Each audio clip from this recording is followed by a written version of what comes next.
Assalamu alaikum. Myself Ali Irtza and this is our third lecture of Office Management course.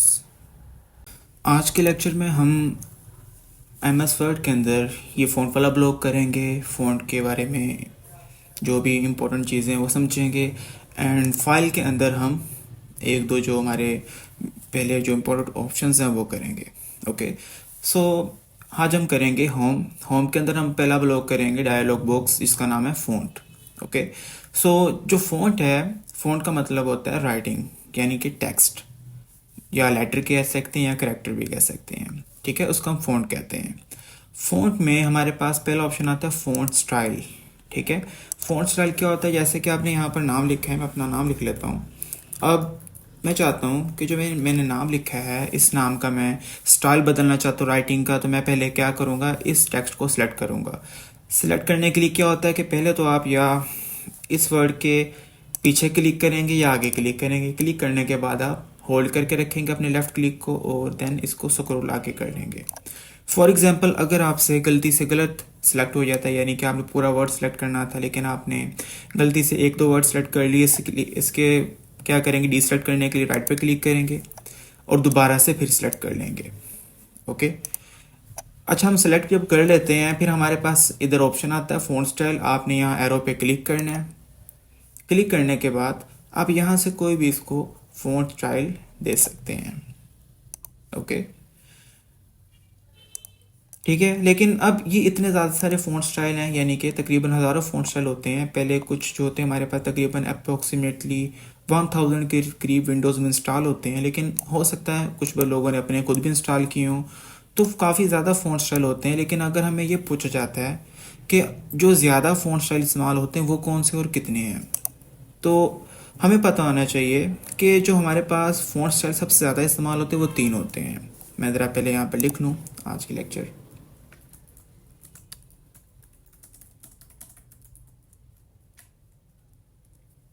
ठीक है, सो पहले number पे हमने बताना है कि जो हमारे पास फ़ॉन्ट स्टाइल सबसे ज़्यादा यूज़ होते हैं वो कितने होते हैं. हमारे पास 3 फ़ॉन्ट स्टाइल्स सबसे ज़्यादा यूज़ होते हैं.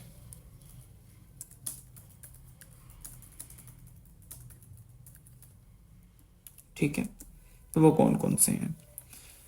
एक है हमारे पास जो सबसे ज़्यादा यूज़ होता है वो टाइम्स न्यू रोमन. ठीक है, टाइम्स न्यू रोमन के बाद आता है हमारे पास एरियल एंड थर्ड वन है कैलिबरी. अब जो ये 3 फ़ॉन्ट स्टाइल हैं, Calibri, Times New Roman and Arial, ये हमारी जितना भी लिटरेचर वर्क लिखा हुआ है इंग्लिश में, जितना भी लिटरेचर वर्क है, हज़ारों लाखों किताबें लिखी हुई हैं, उनमें जो 90% फ़ॉन्ट स्टाइल यूज़ होते हैं वो तीनों यूज़ होते हैं. ठीक है, Calibri, Times New Roman and Arial. अब इनमें फ़र्क क्या है, जो हमारे पास है एरियल और कैलिबरी दोनों ही सेम है. ये हमारे पास एरियल है और ये हमारे पास कैलिबरी, थोड़ी से इसके एजेस का फ़र्क आ जाता है. लेकिन जो टाइम्स न्यू रोमन है इसमें क्या होता है कि आपके जो लेटर्स होते हैं उनके थोड़े से कॉर्नर्स बाहर आ जाते हैं. टाइम्स न्यू रोमन यूज़ होता है हमेशा हेडिंग्स के अंदर, यानी ज़्यादातर इसको लोग हेडिंग में यूज़ करते हैं. वैसे कंटेंट में भी यूज़ हो जाता है बॉडी के अंदर, लेकिन वैसे ज़्यादातर लोग इसको हेडिंग में यूज़ करते हैं. और जो हमारे पास आता है दूसरा, क्या नाम है, एरियल वगैरह, ये हमेशा बॉडी में यूज़ होते हैं, यानी कंटेंट के अंदर यूज़ होते हैं. तो 3 फ़ॉन्ट स्टाइल हमारे पास सबसे ज़्यादा यूज़ होते हैं. पहले नंबर पे है हमारे पास एरियल. ठीक है, दूसरे पे है टाइम्स न्यू रोमन एंड तीसरे पे हमारे पास कैलिबरी. ओके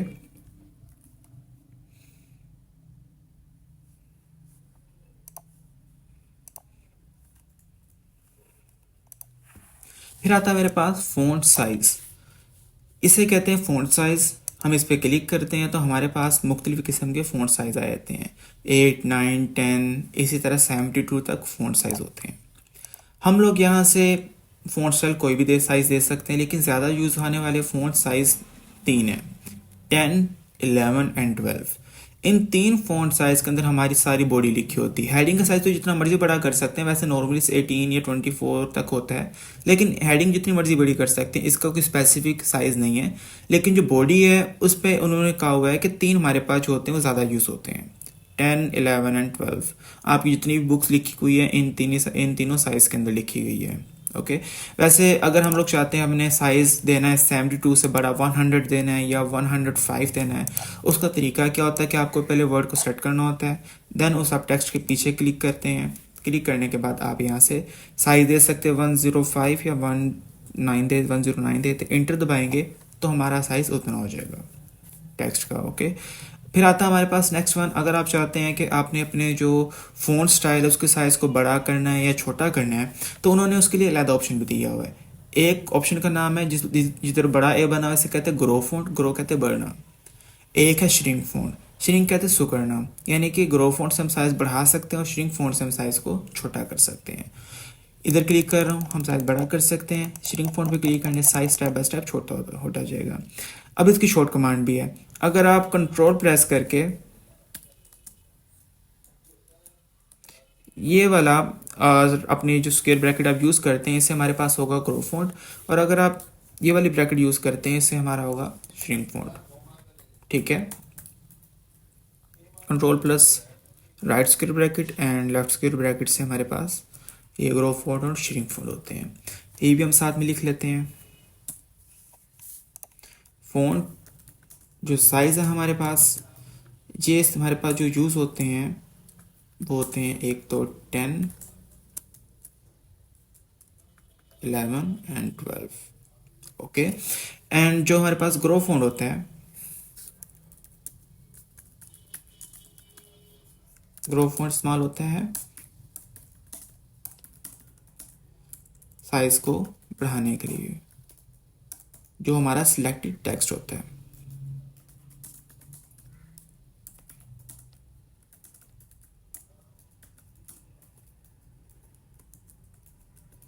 इसकी शॉर्ट कमांड भी मैं लिख रहा हूँ।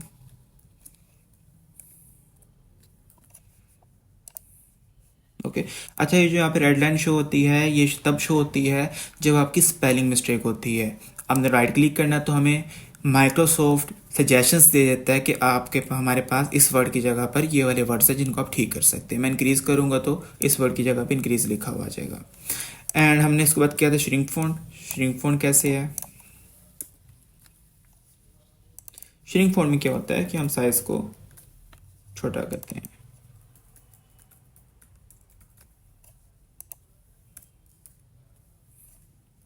ओके देन अब हम नेक्स्ट चलते हैं। नेक्स्ट हमारे पास आता है bold, italic and underline. Bold क्या होता है? हम इस ऑप्शन के ज़रिए किसी भी सिलेक्टेड टेक्स्ट को गहरा कर सकते हैं। सपोज कर लेते हैं आप अपने पेपर में कोई ऐसे लिख रहे हैं, तो अब उस ऐसे में जैसे आप किसी पर्सनैलिटी का नाम लिखते हैं, जैसे आप कायद आज़म के ऊपर ऐसे लिख रहे हैं, और अगर आप कायद आज़म की डेट ऑफ बर्थ लिखते हैं या वहाँ पर किसी शहर का नाम लिखते हैं या उनके वालद का नाम लिखते हैं या कुछ भी आगे आप उन लिखते हैं, तो आप क्या करते हैं उसको मार्कर से लिखते हैं ताकि वो लफ्ज़ गहरा नज़र आए और सब में अलहदा नज़र आए। तो अब बोल्ड जो है हमारे पास यहाँ पर दिया हुआ, अब जो बोल्ड है उसका भी यही काम होता है कि जो हमारी जैसे हमने किसी स्पेसिफिक वर्ड को या ख़ास वर्ड को हमने गहरा करना है, हम लोग यहाँ पर तो मार्कर यूज़ नहीं कर सकते, हम क्या यूज़ करते हैं यहाँ पर बोल्ड यूज़ करते हैं। फॉर एग्जांपल मैंने यहाँ पर एक पैराग्राफ लिखा हुआ है, ठीक है। इस पैराग्राफ में मैं चाहता हूँ कि जो मैंने एक वर्ड लिखा हुआ है यहाँ पर फॉर्मेटिंग, मैं इसको गहरा करना चाहता हूँ, तो मैं पहले इस वर्ड को सिलेक्ट करूँगा, देन मैं बोल्ड पे क्लिक कर दूँगा। ओके अब बोल्ड से क्या हुआ, ये लफ्ज़ बाकी लफ्ज़ों में थोड़ा गहरा नज़र आ रहा है। ओके अब बोल्ड की शॉर्ट कमांड है हमारे पास control plus B. Control plus B एक ऐसा ऑप्शन है जिसके ज़रिए हम लोग किसी भी लफ्ज़ को गहरा कर सकते हैं। इसी तरह अगर हमने किसी लफ्ज़ को गहरा कर लिया लेकिन अब हम इसको ख़त्म करना चाहते हैं, तो मैं उस वर्ड को सिलेक्ट करके दोबारा बोल्ड पे क्लिक करूँगा, तो जो हमारा बोल्ड किया हुआ वर्ड होगा वो दोबारा अनबोल्ड हो जाएगा।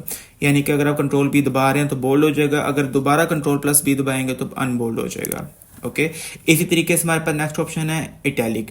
आपने बायो में साइंटिफिक नेम पढ़े होंगे, साइंटिफिक नेम हमेशा हमारे पास टेढ़े लिखे जाते हैं, यानी कि उनको इटैलिक किया होता है। आप किसी वर्ड को सेलेक्ट करते हैं और अगर आप इटैलिक पे क्लिक करेंगे तो आपका सिलेक्टेड वर्ड टेढ़ा हो जाएगा। इसकी शॉर्ट कमांड है हमारे पास Ctrl+I। अगर आप Ctrl+I प्रेस करेंगे आपका जो सिलेक्टेड टेक्स्ट है वो टेढ़ा हो जाएगा।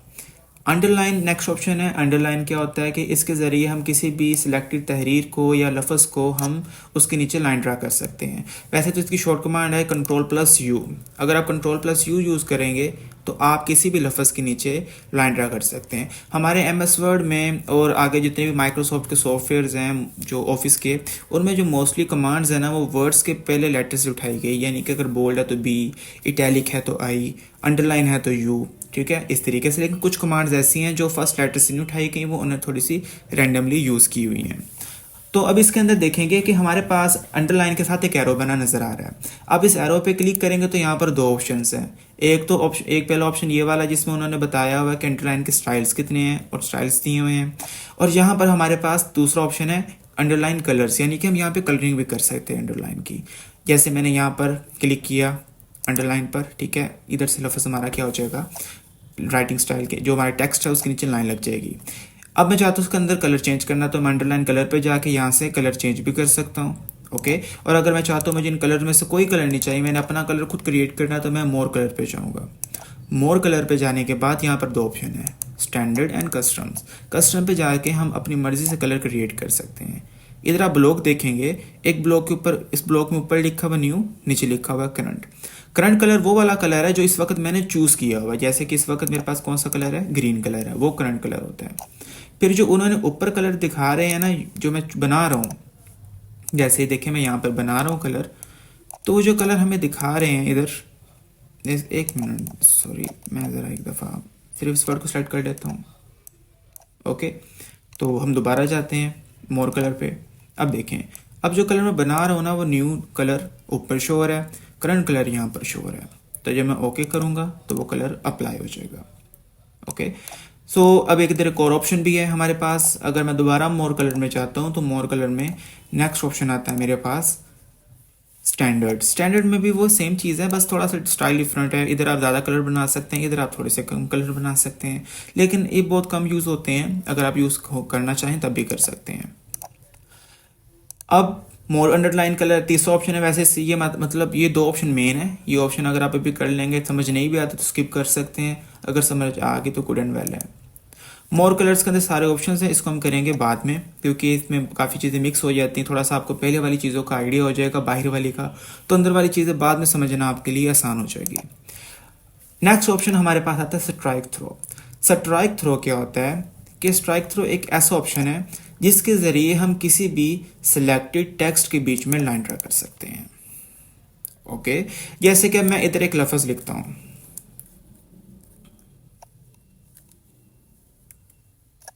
पहले मैं सिर्फ क्लिक खत्म कर लूँ, मैं लिखता हूँ इधर, ठीक है। मैं कहता हूँ भाई कलर नहीं, स्लैश लगा के अब इधर मैं न्यू लफ्ज़ लिखूंगा।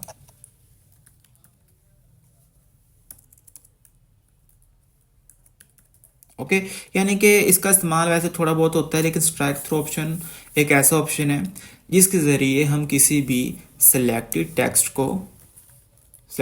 के बीच में लाइन ड्रा कर सकते हैं।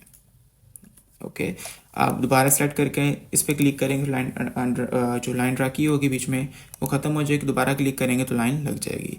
आपको किसी भी ऑप्शन का नाम अगर भूल जाता है तो आप क्या करते हैं, उस पर जाकर माउस को अगर थोड़ी देर के लिए होल्ड कर लेंगे तो आपको उसका नाम भी शो हो जाएगा, डेफिनेशन भी शो हो जाएगी, साथ में उसकी अगर कमांड होती हुई तो कमांड भी शो हो जाएगी। अब नेक्स्ट ऑप्शन आता है subscript and superscript. Subscript and superscript. Subscript क्या होता है कि हम इसके ज़रिए किसी भी सिलेक्टेड टेक्स्ट की बेस बना सकते हैं।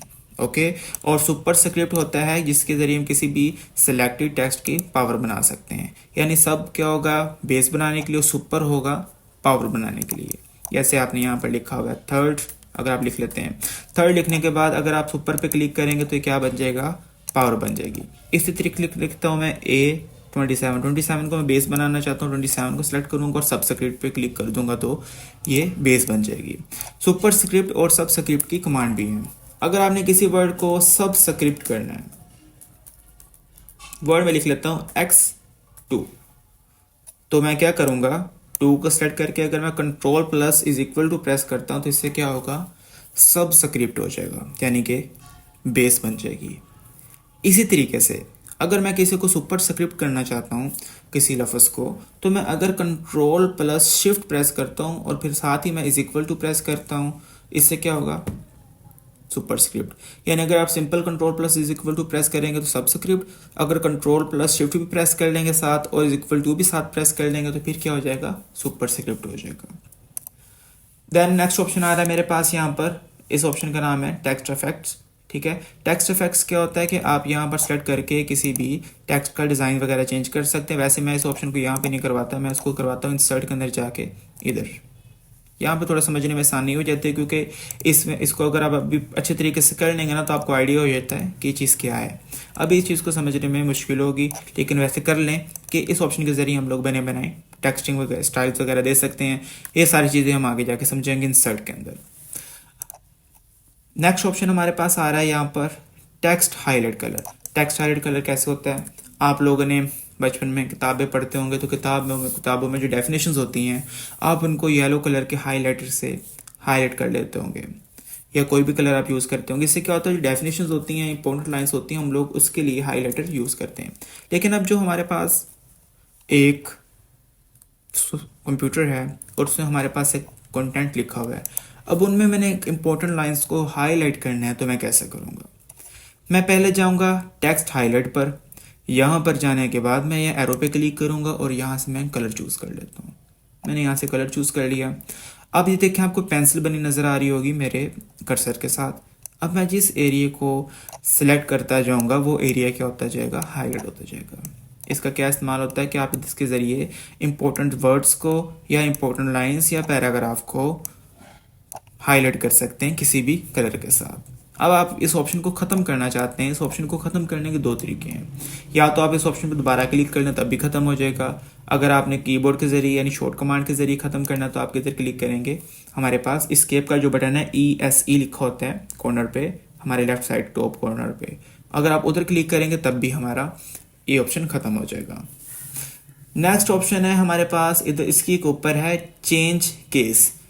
चेंज कहते हैं बदलना, केस कहते हैं हालत को। चेंज केस ऑप्शन काम क्या करता है ये देखते हैं। चेंज केस ये होता है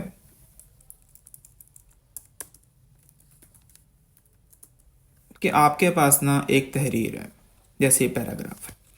इस पैराग्राफ को आप चाहते हैं कि सारे लेटर्स स्मॉल हो जाए, जैसे ओ कैपिटल लिखा हुआ है, उसके बाद यहाँ पर फुल स्टॉप के बाद यू कैपिटल लिखा, फिर फुल स्टॉप के बाद डब्ल्यू कैपिटल लिखे। आप चाहते हैं कि जो लेटर्स हैं सारे स्मॉल लेटर्स में कन्वर्ट हो जाएं। आप चेंज केस पे जाएंगे, चेंज केस में हमारे पास 4 से 5 ऑप्शंस आते हैं। तो आप इन ऑप्शंस में से कहते हैं मैंने लोअर केस करना है। लोअर केस से क्या होता है, सारे लेटर्स हमारे स्मॉल हो जाते हैं। आप कहते हुए मैंने सारे लेटर्स को कैपिटल करना है, तो आप यहाँ पर जाकर अपर केस पे क्लिक करेंगे तो आपका क्या होगा, अपर केस से सारे लेटर्स कैपिटल हो जाएंगे। लेकिन अगर आप हम चाहते हैं कि हमने हर लेटर का, हर वर्ड का पहला लेटर सिर्फ कैपिटल करना है, बाकी लेटर में स्मॉल करने हैं, तो यहाँ पर ऑप्शन है कैपिटलाइज ईच वर्ड। इससे क्या होगा, हर वर्ड का पहला लेटर कैपिटल हो जाएगा। फिर लास्ट ऑप्शन हमारे पास टॉगल केस। टॉगल केस से क्या होता है, आपके हर वर्ड का पहला लेटर स्मॉल रहता है और बाकी लेटर बड़े हो जाते हैं। और फर्स्ट वन है सेंटेंस केस। सेंटेंस केस से दोबारा जिस तरह ग्रामर के हिसाब से ठीक लिखा हुआ था, फुल स्टॉप के बाद कैपिटल लेटर और जहाँ फुल स्टॉप नहीं है वहाँ पे स्मॉल लेटर्स, वैसे अगर आप सेंटेंस केस पे क्लिक करेंगे तो फिर वैसे हो जाएगा। यहाँ पर हमारे पास सेंटेंस केस दोबारा कर लेते हैं। लोअर केस से सारे जो हमारे लेटर्स हैं स्मॉल, अपर केस से सारे लेटर बड़े, कैपिटलाइज ईच वर्ड से हर वर्ड का पहला लेटर कैपिटल, और यहाँ पर टॉगल केस से हर वर्ड का पहला लेटर स्मॉल हो जाएगा। फिर सेंटेंस केस से हम लोग ग्रामर के हिसाब से जैसे पहले ठीक लिखा हुआ था वैसे ही कर सकते हैं। अब सेकंड लास्ट हमारा ऑप्शन जो आ रहा है वो है फ़ॉन्ट कलर। फ़ॉन्ट कलर क्या होता है, फ़ॉन्ट कलर होता है कि आप अपने तहरीर को या अपने सिलेक्टेड टेक्स्ट या वर्ड को कलर चेंज कर सकते हैं। जैसे अब यहाँ पर आपने इस वर्ड को सेलेक्ट किया, आप चाहते हैं आपने इसका कलर चेंज करना है, तो आप इसको पहले सेलेक्ट करेंगे, यहाँ से जाके आप कोई भी कलर दे सकते हैं इसको। जब आप मोर कलर पे जाते हैं तो मोर कलर पे हमारे पास वही सेम ऑप्शन जो भी हमने अंडरलाइन में किया कि कस्टम के जरिए हम अपना कलर खुद क्रिएट कर सकते हैं। अगर हमने वैसे यूज़ करना है तो कलर आप यहाँ से यूज़ कर लें। देन आता है मेरे पास ग्रेडियंट्स। ग्रेडियंट क्या होता है, आप कलर के अंदर हल्का सा ग्रेडियंट भी दे सकते हैं। मैं आपको कर दिखाता हूँ, ये देखें, मैं टेक्स्ट थोड़ा बड़ा कर लेता हूँ ताकि आपको थोड़ा सा नज़र आ जाए, दूर से कोई ग्रेडियंट आपको फील नहीं होंगे। मैं अपना नाम लिख लेता हूँ दोबारा से।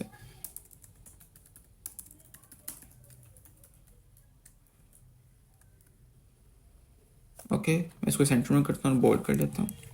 अब देखिए यहाँ पर रंग तो दे दिया। अब ये देखिए ग्रेडियंट। ग्रेडियंट का मतलब होता है वन और मोर कलर का जो कॉम्बिनेशन होता है उसे हम ग्रेडियंट कहते हैं। आप यहाँ से ग्रेडियंट देते, देखिए जैसे मैं ये देता हूँ, ऊपर थोड़ा सा डार्क हो जाएगा, नीचे लाइट, ये इसे कहते हैं ग्रेडियंट्स।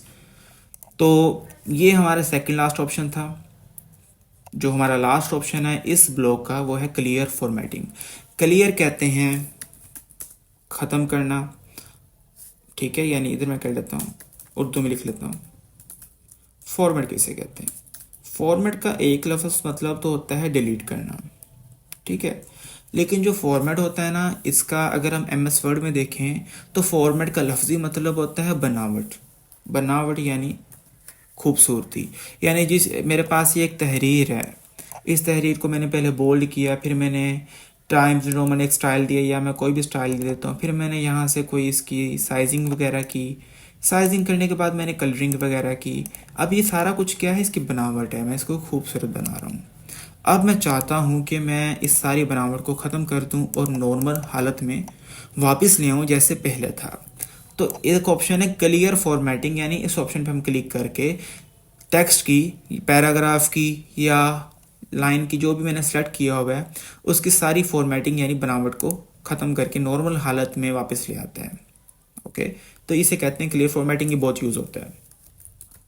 अब एक और चीज़ है कि मैंने यहाँ पर तहरीर को सेलेक्ट किया है, ठीक है, दोबारा फिर कर लेते क्लियर फॉर्मेटिंग, बोल्ड किया, कुछ लफ्ज़ को मैं बढ़ा देता हूँ, कुछ का स्टाइल बदल के रंग बदल देता हूँ, कुछ में मैं कलर कर लेता हूँ। अब क्या है कि जब मैं सारों को क्लियर फॉर्मेटिंग करता हूँ मैं देखता हूँ क्या होता है।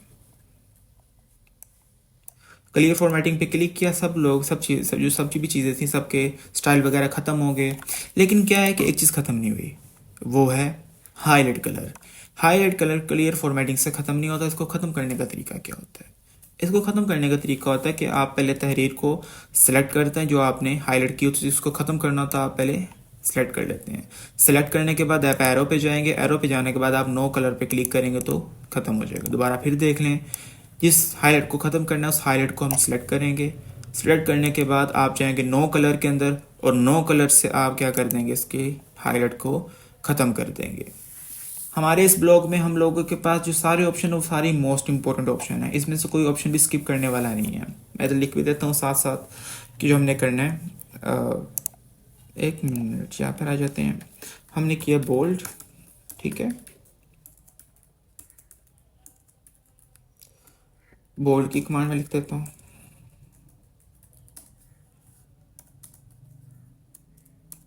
फिर हमने किया इटैलिक, उसके बाद underline,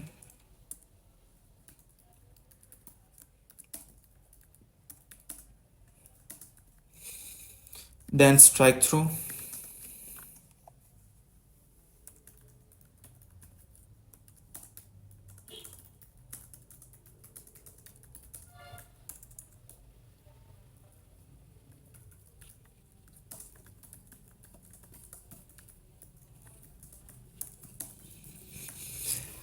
then superscript and subscript. पहले सबस्क्रिप्ट लिख लेते हैं,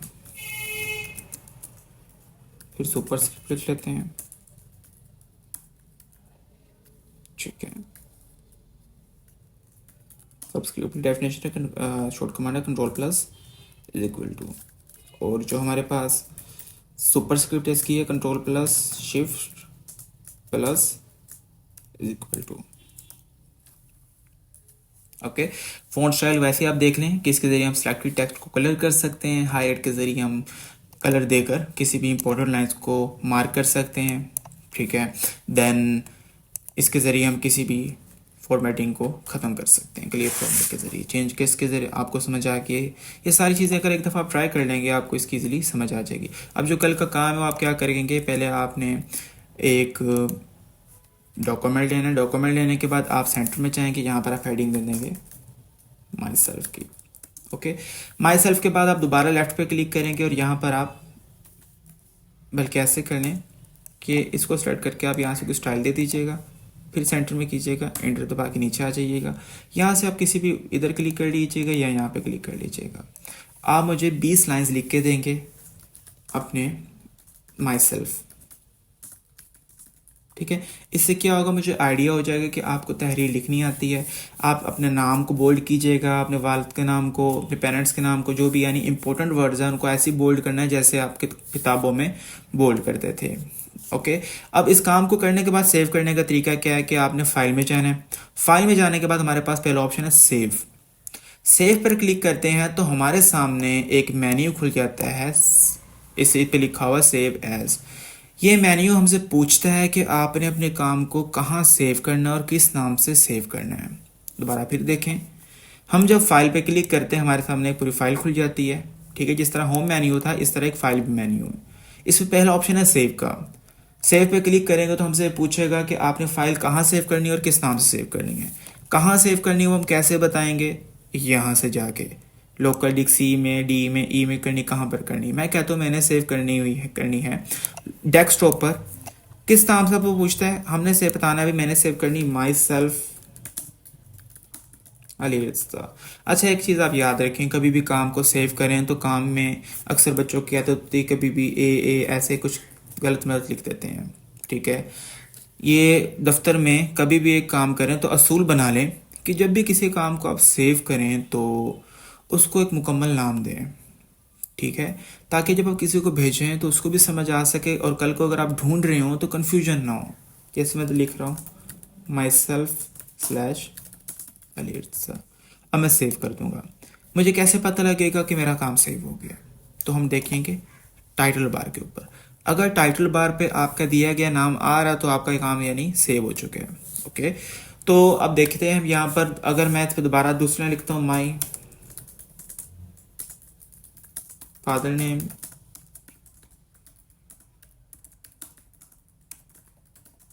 ओके, अब मैं ऐसे करके कुछ तहरीर लिख लेता हूँ। सो अगर मैं चाहता हूँ कि मैंने इसको सेव करना है, तो अगर मैं चाहता हूँ मैंने यहाँ पर जाके प्रोसेस के तहत सेव नहीं करना, मैंने तो शॉर्ट कमांड प्रेस करनी है, तो यहाँ पर इसकी शॉर्ट कमांड है Ctrl+S। अगर आप Ctrl+S सेव करते हैं, इसे सेव क्लिक करते हैं तो आपका काम सेव हो जाएगा। और दोबारा मेन्यू वो वाला जो पहले खुला था इसलिए नहीं खुलेगा क्योंकि वो मेन्यू सिर्फ तब खुलता है जब आपने जगह बतानी हो और नाम बताना हो, क्योंकि हम जगह भी बता चुके हैं और नाम भी बता चुके हैं, इसलिए हम लोग वो दोबारा मेन्यू हमारा नहीं खुला। ओके, सो आगे हमारे पास फाइल में दूसरा ऑप्शन आ जाता है सेव एज। इसे हम कल करेंगे, हमने करना है ओपन। ओपन का काम क्या होता है, ओपन एक ऐसा ऑप्शन है जिससे हम लोग किसी भी सेव की हुई फाइल को ओपन कर सकते हैं। ओके, इसे ट्राई करते हैं। बंद किया मैंने, डॉक्यूमेंट न्यू लेता हूँ, ये न्यू पे जाना है और क्रिएट पे क्लिक कर देना है। अब आप जब फाइल में जाएंगे तो फाइल में हमारे पास ओपन है। जब आप ओपन पे क्लिक करते हैं आपके सामने वही मेन्यू खुल जाता है, लेकिन इस पे कॉर्नर पे लिखा हुआ है ओपन, उधर क्या लिखा हुआ है सेव एज। ओपन पे आपने बताना है कि आपकी फाइल कहाँ पड़ी और किस नाम की फाइल है। हमने फाइल रखी हुई थी डेस्कटॉप पर, आपको हमेशा एड्रेस याद होना चाहिए और किस नाम की, तो आप इधर लिखेंगे। मैं नाम लिख देता हूँ माई सेल्फ। नीचे सजेशन आ गई भाई ये वाली फाइल तो नहीं है आपकी, या कोई 2-3 आ जाएंगी, तो मुझे लगा भाई ये वाली फाइल मेरी, मैं इस पर क्लिक करूँगा पहले और जब नाम पूरा आ जाएगा मेरा यहाँ पर तब मैं ओपन पे क्लिक करूँगा। अब मेरी फाइल यहाँ पर ओपन हो जाएगी। ओके, अब एक और चीज़ बता दूँ सेव करने के लिए। जैसे मैंने एक तहरीर लिखी है, मैंने Ctrl+S प्रेस किया तो मैं चेक करना चाहता हूँ कि मेरा काम सेव हुआ कि नहीं हुआ। उसके 2 तरीके होते हैं, एक तो वैसे ही आप ओपन करके दोबारा चेक कर सकते हैं, लेकिन दूसरा तरीका ये होता है जब आप कोई तहरीर लिखने ना और Ctrl+S प्रेस करके क्लोज करेंगे तो वो आराम से क्लोज हो जाएगी। लेकिन अगर आपने काम किया हुआ है और काम करने के बाद आप Ctrl+S प्रेस करना भूल गए हैं तो जब आप फाइल क्लोज करेंगे ना, आपसे पूछेगा do you want to save the change, यानी कि जो आपने चेंजेस किए हैं, यानी जो 2-3 वर्ड्स आपने लिखे हैं, कुछ भी जो आगे लिखा है, क्या आप उसको सेव करना चाहते हैं? तो मैं यस सेव पे क्लिक कर दूंगा तो सेव हो जाएगा। अगर मैं डोंट सेव पे क्लिक करूंगा तो मेरा काम सेव नहीं होगा। इसे हम चेक कर सकते हैं कि जब हम कंट्रोल+S प्रेस करते हैं तो वो वाला ऑप्शन नहीं आता, लेकिन अगर आप कंट्रोल+S प्रेस नहीं करते तो तब ये वाला ऑप्शन आएगा। और अगर ये ऑप्शन आ रहा है तो इसका मतलब क्या है कि आपकी फ़ाइल सेव नहीं है, तो आप सेव पे क्लिक कर लें ताकि आपकी फ़ाइल सेव हो जाए। हमारा काम आज तक यही था। इसमें आप लोग ये सारे ऑप्शन को अप्लाई करके देखेंगे आज, और मुझे माई सेल्फ लिख के दिखाएंगे। देन आप सेव करेंगे काम को और ओपन करके भी चेक करेंगे। ये काम करने के बाद आप मुझे सेंड कर सकते हैं, ठीक है? ओके, आज के काम में कोई भी प्रॉब्लम हो, कोई भी क्वेश्चन हो, आप मुझसे पूछ सकते हैं। Thank you so much. अल्लाह हाफिज़।